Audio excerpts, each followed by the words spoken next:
Hello दोस्तों, welcome to my channel सुबलेज। पिछले class में हम लोगों ने हिमालय के पर्वत श्रेणियों के बारे में पढ़ा था और इसमें हम लोगों ने दो पर्वत श्रेणियों के बारे में पढ़ लिया था। पहला ट्रांस हिमालय और दूसरा वृहद हिमालय।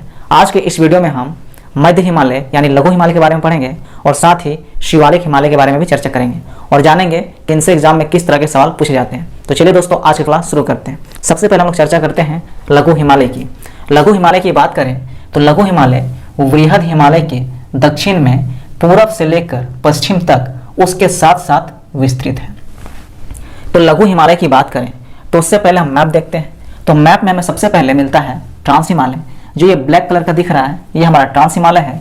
ट्रांस हिमालय के दक्षिण में हमें वृहद हिमालय देखने को मिल रहा है। जो ब्लू कलर का दिख रहा है वह वृहद हिमालय है और वृहद हिमालय के दक्षिण में जो रेड कलर का दिख रहा है ये हमारा लघु हिमालय है। इसे मध्य हिमालय भी कहा जाता है। तो यह पूरब से पश्चिम की ओर फैला हुआ है। जिस प्रकार वृहद हिमालय पूरब से पश्चिम विस्तृत है उसी प्रकार वृहद हिमालय के दक्षिण में लघु हिमालय भी पूरब से पश्चिम तक विस्तृत है वृहद हिमालय के साथ साथ। आगे बात करते हैं तो लघु हिमालय की 5 प्रमुख महत्वपूर्ण श्रेणियां देखने को मिलती हैं। लघु हिमालय में हमें 5 महत्वपूर्ण पर्वत श्रेणियां देखने को मिलती हैं और ये इस प्रकार है। पहला है पीर पंजाल पर्वत श्रेणी जो जम्मू कश्मीर में स्थित है। दूसरा है धौलाधर पर्वत श्रेणी जो हिमाचल प्रदेश में स्थित है। तीसरा है महाभारत पर्वत श्रेणी जो नेपाल में स्थित है। चौथा है नागटिब्बा पर्वत श्रेणी जो नेपाल में स्थित है और पांचवा है मसूरी पर्वत श्रेणी जो उत्तराखंड में स्थित है। तो नेपाल में 2 पर्वत श्रेणियां स्थित है, महाभारत और नागटिब्बा, और जो 3 है ये इंडिया में ही स्थित है, पीर पंजाल जम्मू कश्मीर में, धौलाधर हिमाचल प्रदेश में और मसूरी उत्तराखंड में। जिस प्रकार जब हम ट्रांस हिमालय पढ़ रहे थे तो ट्रांस हिमालय में हमें 3 महत्वपूर्ण पर्वत श्रेणियां देखने को मिली। इनमें था पहला काराकोरम पर्वत श्रेणी, दूसरा लद्दाख पर्वत श्रेणी और तीसरा जास्कर पर्वत श्रेणी। उसी प्रकार से लघु हिमालय में भी हमें 5 महत्वपूर्ण पर्वत श्रेणियां देखने को मिल रही हैं और यह है पीर पंजाल, धौलाधर, महाभारत, नागटिब्बा और मसूरी पर्वत श्रेणी। धौलाधर की बात करें तो धौलाधर पर्वत श्रेणी लघु हिमालय के अंतर्गत आता है, किंतु जब हम वृहद हिमालय पढ़ रहे थे तो वहां हम लोगों ने पढ़ा था धौलागिरी पर्वत चोटी। तो धौलागिरी पर्वत चोटी नेपाल के हिस्से में स्थित है और यह वृहद हिमालय में पाया जाता है, किंतु जो धौलाधर पर्वत श्रेणी है वह लघु हिमालय के अंतर्गत आता है। तो यहाँ पे कंफ्यूजन हो सकता है, इसलिए इसे ध्यान रखें दोस्तों। धौलाधर पर्वत श्रेणी लघु हिमालय के अंतर्गत आता है और धौलागिरी पर्वत चोटी वृहद हिमालय के अंतर्गत आता है। आगे बात करते हैं। लघु हिमालय एवं वृहद हिमालय के बीच समतल मैदान पाया जाता है और इन्हें खुली घाटी कहते हैं। तो वृहद हिमालय और लघु हिमालय इनके बीच में हमें समतल मैदान देखने को मिलते हैं। तो ये हमारा रहा वृहद हिमालय और ये रहा लघु हिमालय। तो इनके बीच में जो हिस्से हैं ये समतल मैदान हमें देखने को मिलते हैं। वृहद हिमालय और लघु हिमालय के बीच में हमें समतल मैदान देखने को मिलते हैं और इन समतल मैदानों को खुली घाटी के नाम से जाना जाता है। इन्हें खुली घाटी कहा जाता है। लघु हिमालय की सबसे पश्चिमी श्रेणी पीर पंजाल पर्वत श्रेणी है। तो जो लघु हिमालय है, लघु हिमालय का जो सबसे पश्चिमी हिस्सा है वह है पीर पंजाल पर्वत श्रेणी।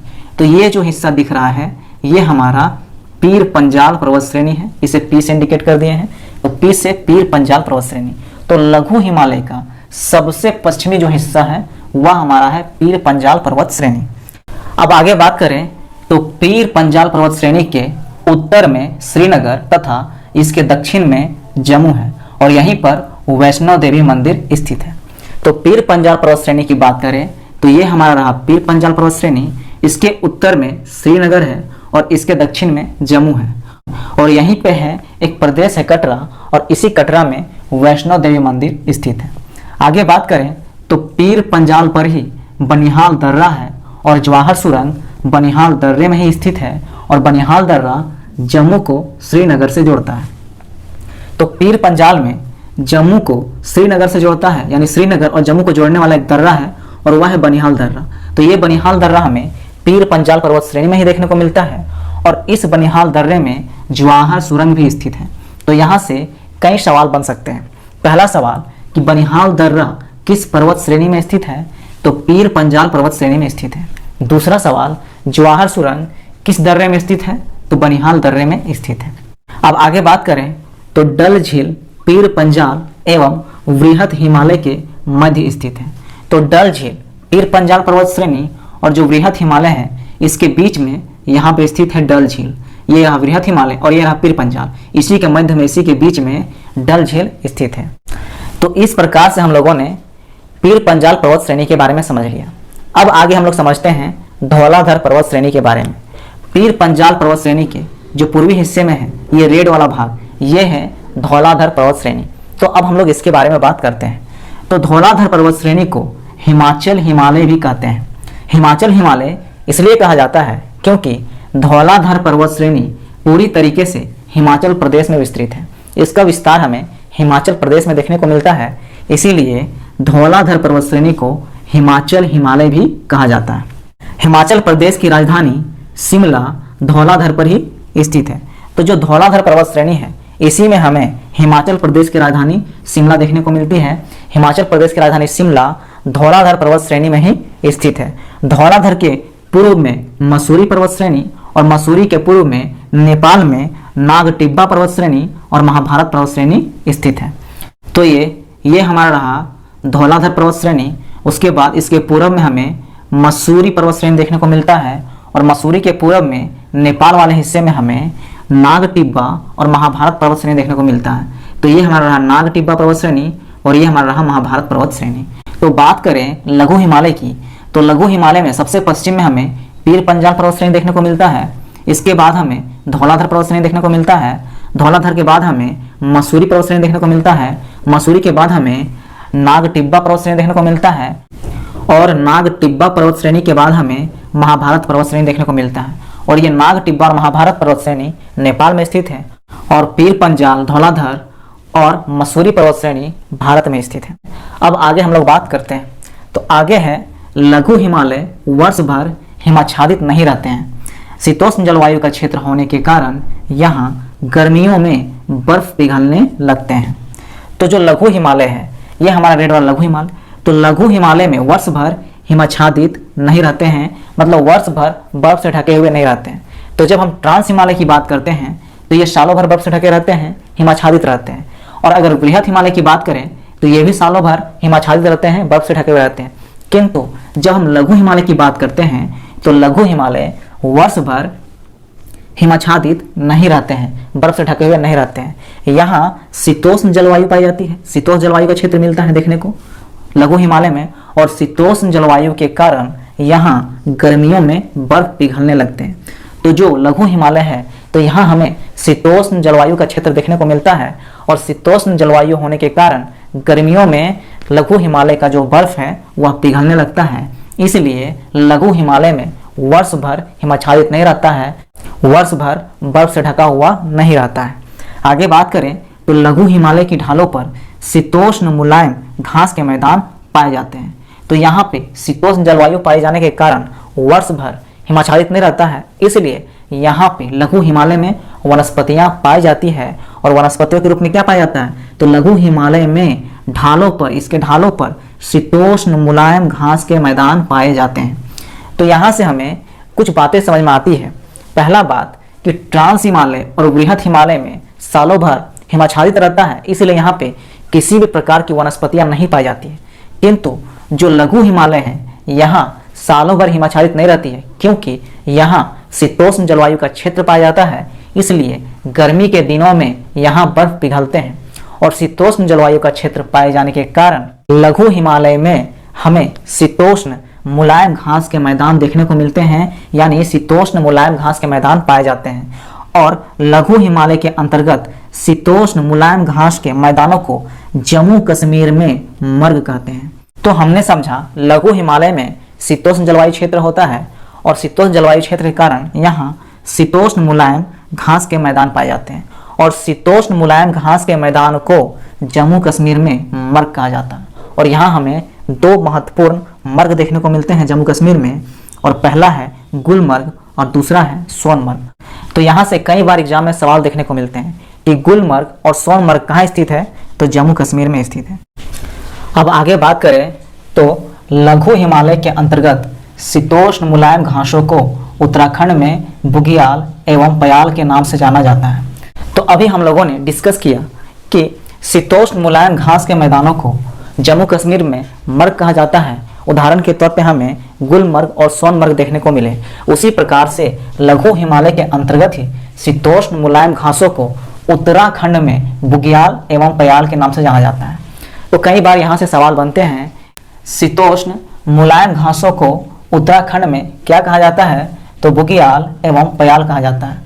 और शीतोष्ण मुलायम घास के मैदानों को जम्मू कश्मीर में क्या कहा जाता है? तो मर्ग कहा जाता है। आगे बात करते हैं, शीतोष्ण जलवायु का क्षेत्र होने के कारण लघु हिमालय पर अनेक स्वास्थ्यवर्धक पर्यटन स्थलों का विकास हुआ। तो शीतोष्ण जलवायु का क्षेत्र होने के कारण इस लघु हिमालय में बहुत सारे यानी अनेक पर्यटन स्थलों का विकास हुआ, टूरिस्ट प्लेस का विकास हुआ, डेवलपमेंट हुआ। और ये इस प्रकार है, जैसे जम्मू कश्मीर में गुलमर्ग और सोनमर्ग, जिसके बारे में हम लोगों ने चर्चा की कि जम्मू कश्मीर में गुलमर्ग और सोनमर्ग हैं, ये पर्यटन स्थल भी हैं। हिमाचल प्रदेश में शिमला है, मनाली है, डलहौजी है। उत्तराखंड में मसूरी है, रानीखेत है, नैनीताल है, विंडसर है। तो इस प्रकार के हमें पर्यटन स्थल देखने को मिलते हैं लघु हिमालय के अंतर्गत, क्योंकि यहाँ पे शीतोष्ण जलवायु का क्षेत्र पाया जाता है, जिसके कारण यहाँ पर्यटन स्थलों का विकास देखने को मिलता है। जम्मू कश्मीर में गुलमर्ग और सोनमर्ग, तो ये जो हमारा जम्मू कश्मीर वाला हिस्सा है जो पीर पंजाल पर्वत श्रेणी के आसपास है, तो इस हिस्से में हमें गुलमर्ग और सोनमर्ग जैसे पर्यटन स्थल देखने को मिलते हैं। यहीं पे हमारा कश्मीर घाटी है और इसी में हमें श्रीनगर भी देखने को मिलता है, वुलर झील और डल झील भी देखने को मिलता है। अब आगे बात करते हैं उत्तराखंड की। तो उत्तराखंड में जो ये हमारा मसूरी वाला पर्वत श्रेणी देखने को मिल रहा है, इसी के आसपास हमें देखने को मिलता है उत्तराखंड में मसूरी, रानीखेत, नैनीताल और विंडसर जैसे पर्यटन स्थल। और अगला है हिमाचल प्रदेश। और हिमाचल प्रदेश के हमारे जो पर्यटन स्थल है शिमला, मनाली और डलहौजी, ये हमें धौलाधर पर्वत श्रेणी के आसपास हमें देखने को मिल रहा है। तो इस प्रकार से हम लोगों ने पर्यटन स्थलों को समझ लिया जो शीतोष्ण जलवायु होने के कारण हमें लघु हिमालय में देखने को मिलते हैं। वृहद हिमालय एवं लघु हिमालय के बीच समतल सपाट घाटियां पाई जाती है। उदाहरण के तौर पर समझें तो जम्मू कश्मीर में कश्मीर घाटी है, हिमाचल प्रदेश में कुल्लू कांगड़ा घाटी और नेपाल में काठमांडू घाटी। तो बात करें तो ये हमारा रहा वृहद हिमालय और ये हमारा रहा लघु हिमालय। तो लघु हिमालय और वृहद हिमालय के बीच में हमें कुछ समतल घाटियां देखने को मिलती हैं और इनमें से है पहला जम्मू कश्मीर में कश्मीर घाटी। ये हमारा हिस्सा रहा जो पीर पंजाल के पास है, इसमें हमारा कश्मीर घाटी देखने को मिलता है जो जम्मू कश्मीर वाले हिस्से में है। उसी प्रकार से धौलाधर पर्वत श्रेणी के पास हमें कुल्लू कांगड़ा घाटी देखने को मिल रही है जो हिमाचल प्रदेश वाले हिस्से में है। और इसी प्रकार से नेपाल में जो हमारा महाभारत पर्वत श्रेणी है उसके आसपास में काठमांडू घाटी देखने को मिल रही है। तो इस प्रकार से वृहद हिमालय और लघु हिमालय के मध्य में हमें समतल सपाट घाटियां देखने को मिलती हैं, जिनमें हमने देखा कश्मीर घाटी, कुल्लू कांगड़ा घाटी और काठमांडू घाटी। काठमांडू घाटी नेपाल में स्थित है, कुल्लू कांगड़ा घाटी हिमाचल प्रदेश में स्थित है और कश्मीर घाटी जम्मू कश्मीर में स्थित है। तो इस प्रकार से हम लोगों ने लघु हिमालय को भी समझ लिया। अब आगे हम लोग बात करते हैं शिवालिक हिमालय की। शिवालिक हिमालय की बात करें, शिवालिक हिमालय हिमालय की सबसे नवीन पर्वत श्रृंखला है और अन्य तीनों पर्वत श्रृंखलाओं में सबसे कम ऊंचाई वाला क्षेत्र है। तो यहाँ से दो तरह के सवाल बनेंगे। पहला सवाल कि हिमालय की सबसे नवीनतम जो पर्वत श्रृंखला है वह कौन सी है? तो वह है शिवालिक हिमालय। और सबसे कम ऊंचाई वाला पर्वत श्रृंखला हिमालय का कौन सा है? तो वह भी होगा शिवालिक हिमालय। और सबसे अधिक ऊंचाई वाला हिमालय का पर्वत श्रृंखला कौन सा है? तो वह है वृहद हिमालय। जो ब्लू कलर का दिख रहा है यही हमारा है वृहद हिमालय। अब आगे हम लोग बात करते हैं, शिवालिक को बाह्य हिमालय और वृहद हिमालय को आंतरिक हिमालय कहते हैं। अब हम इसे समझते हैं कि शिवालिक, ये जो ग्रीन कलर का दिख रहा है ये हमारा शिवालिक है और इस शिवालिक को बाह्य हिमालय कहा जाता है। और वृहद हिमालय जो हमारा ब्लू दिख रहा है ये हमारा वृहद हिमालय है और इसे आंतरिक हिमालय कहा जाता है। ऐसा क्यों कहा जाता है समझते हैं। मान लीजिए हमने एक केंद्र लिया और इस केंद्र से दो वृत्त बनाए, पहला वृत्त और इसके बाहर एक और वृत्त, यानी दो सर्किल बनाए एक केंद्र से। अब इस सर्किल का हम कुछ हिस्सा मिटा देते हैं, कुछ हिस्सा हटा देते हैं, ये हटा दिए तो ये एक तरह का चाप बन गया, एक चाप और ये दूसरा चाप। अगर हम केंद्र को आधार मान लेते हैं और केंद्र को आधार मान के आपसे पूछा जाए कि अंदर वाला जो चाप, आंतरिक चाप कौन सा है, तो ये होगा आंतरिक चाप, क्योंकि ये अंदर वाले वृत्त का हिस्सा है तो ये हमारा आंतरिक चाप होगा।